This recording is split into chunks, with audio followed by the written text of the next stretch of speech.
Čisto more, dovoljna količina hlada, a u daljini ovaj industrijski ljepotan.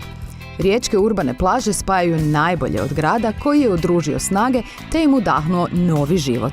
Tu je naravno cijela ta priča od prije par godina kada su se te riječke plaže pokrenule.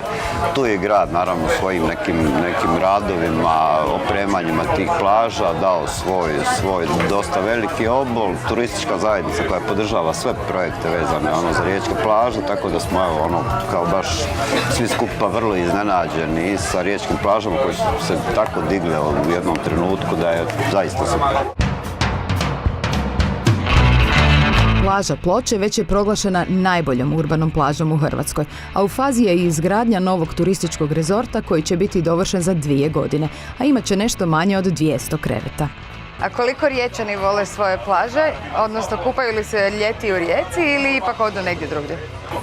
Upravo taj dio, čini mi se da od prije par godina da izuzetno koriste te riječke plaže koje su stvarno predivne, sama čistoća mora, sve stvarno kao na otoku. Mislim da imamo čak i prilike vidjeti u ovom prilogu.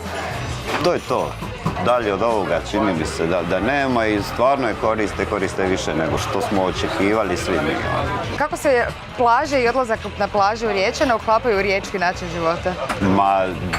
Upravo taj dio je meni potpuno nevjerovatan, da Rijeka ima par tih beach barova i da su svi baš u nekom rock'n'rollu, baš tipični riječki barovi. Mislim da su stvarno jedinstveni na ovom svijetu, tako da to su svi barovi sa pravim rock'n'rollom, sa pravom pričom, urbanom jednom pričom.